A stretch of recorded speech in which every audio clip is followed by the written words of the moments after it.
Hey guys, what's up? My name is Sandu. As I promised 2 days ago, my freeway comparison between three THX headphone amplifiers is ready, so let's check it out. But first you should know that benchmark HPA4 and SMSL SP200 were already reviewed around here. Only the Massdrop THX-789 is a loaner unit from a closer friend of mine. Thank you, Dan, for making this possible. In this review I will be as objective as possible, so I will leave my personal opinion behind. But first of all, you should know that all of them were connected to the Matrix Audio Element X that streamed music directly from a Tidal Hi-Fi or from an external SSD drive full with high resolution PCMe and DSD content, so I could completely remove the USB connection from this equation. All of them were connected only via XLR interconnects, and I listened it only via balanced headphone outs. That's because THX-789 is basically halving its power on the quarter-inch headphone out. All of them were also connected to the Plexir Elite Back 400 balanced isolation power conditioner, so I could extract basically the best out of them. Before testing and comparing them, it was mandatory to volume match all of them, and for that I used a very sensitive microphone inside the mini DSP ear system, and I also used a software to generate a sine wave so I could volume match all of them at 85 dB of volume. High gain was tested with Hi-Fi Man area and low gain was tested with a few FA7. I again volume matched all of them for the low gain setting. Before going deep into this comparison, you should know that HPA4 and SMSL SP200 are using two flagship THX-888 chips, and only the Massdrop is using two THX-788 chips. However, you should know that benchmark HPA4 is using a bigger power supply. It is a 35 watt power supply, and the SP200 is using a 24 watt power supply. So it is normal that HPA4 will just output more power, especially for harder loads like planar magnetic headphones. More about those THX chips in the picture that I will show you right now. And my general conclusion is that benchmark HPA4 is the most detailed one, the fastest and the hardest kicking out of all three. I think it has the perfect transient response and the blackest background out of all three headphone amps. It is sounded the most linear and truest to the recording, I think. It is just not there when we listen to it, it just disappears from the acoustic chain. It is also scarily holographic and really open wide sounding if the track is recorded that way. It can be ruthless at times, but also it can be smooth sounding as well. It has a little bit more power on tap compared to the other two headphone amps. It dissipates a little bit more heat, and it is just a little bit more warmer to the touch. But as a result of more power, it have a better diaphragm control, especially with harder to dive headphones, an instant rise in dynamics and instant stop of the headphone drivers. With faster paced music, I think its spectral decay is just perfect. It always delivers this very enjoyable, very visceral musical performance. Now moving on to the Massdrop THX-789, it sounded almost as detailed and almost as transparent as benchmark HPA4, and the only area where I felt that it loses was the frequency response, but especially the sub-bass area.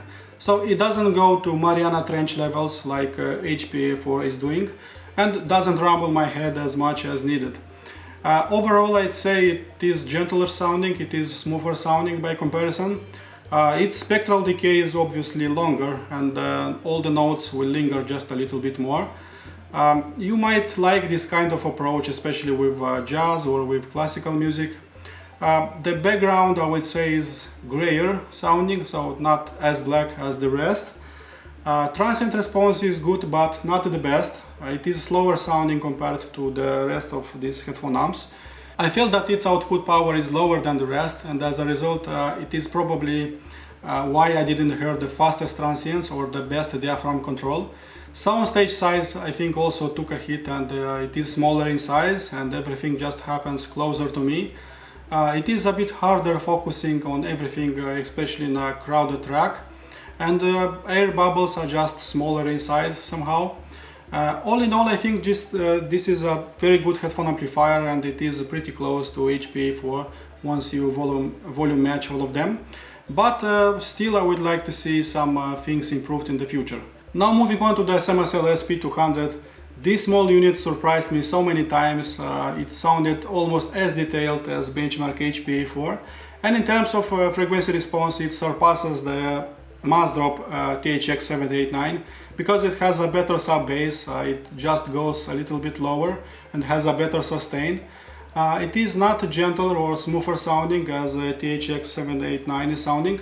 It sounds a little bit raw, a little bit less refined, I think. But some music actually sounds better this way, for example electronica or rock. SP200 has an amazing slam, has a lot of energy and carries a lot of air with every kick. It is closer to HPA4 in this regard. I think its spectral decay is also better. It has a faster transient response, and as a result the diaphragm control of the headphone driver is also better. It has a tiny bit more power than the THX-789, but in the same time the background is a little bit grayer, so not the blackest of today's test. Soundstage Size, I'd say it's about on the same level with THX-789, but sometimes I felt that maybe its size is a little bit smaller and it sounds just a little bit cozier sometimes. All in all, SP200 amazed me how energetic and how punchy it is, and how close it is sounding to benchmark HPA4 at only a tiny fraction of its price. This one has the best value of them all, I think, and probably the best value as of right now in terms of desktop headphone amplifiers. I also listened to 7 different tracks and left my impressions in my written comparison review. You can find in the link below. Please check that out if you want to know how all of them sounded with classical music, with jazz, with folk, with electronic, with rock. If I would give a score to all of them, 0 being the worst and 100 being the best. In terms of background noise, I will tell that benchmark is 100, Massdrop THX is 94, SMSL SP200 is a solid 91. In terms of detail retrieval, I would say benchmark is a solid 100, Massdrop is a 94, SP200 is a 95. In terms of frequency response, I tell benchmark is 100 again, Massdrop is a 92, and SP200 is a 94. In terms of linearity, I'd say benchmark again is a 100, Massdrop is a 93, and this one is a 95. In terms of soundstage size, I would give 96 to benchmark HPA4, 92 for the Massdrop, and 91 for the SP200. In terms of depth and holography, I will give 100 to benchmark, 94 for the Massdrop, and 93 for the SMSL SP200. In terms of transient response and dynamics, I would give 100 for the benchmark, 92 for the Massdrop, and 95 for SP200. In terms of power output, I will give 96 for the benchmark, 92 for the Massdrop, and 93 for the SP200.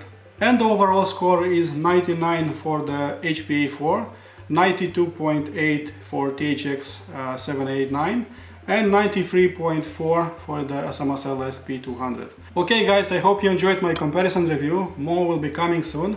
And in the meantime, have a nice weekend, listen to my music, be positive, and I'll see you soon. Cheers guys, bye bye.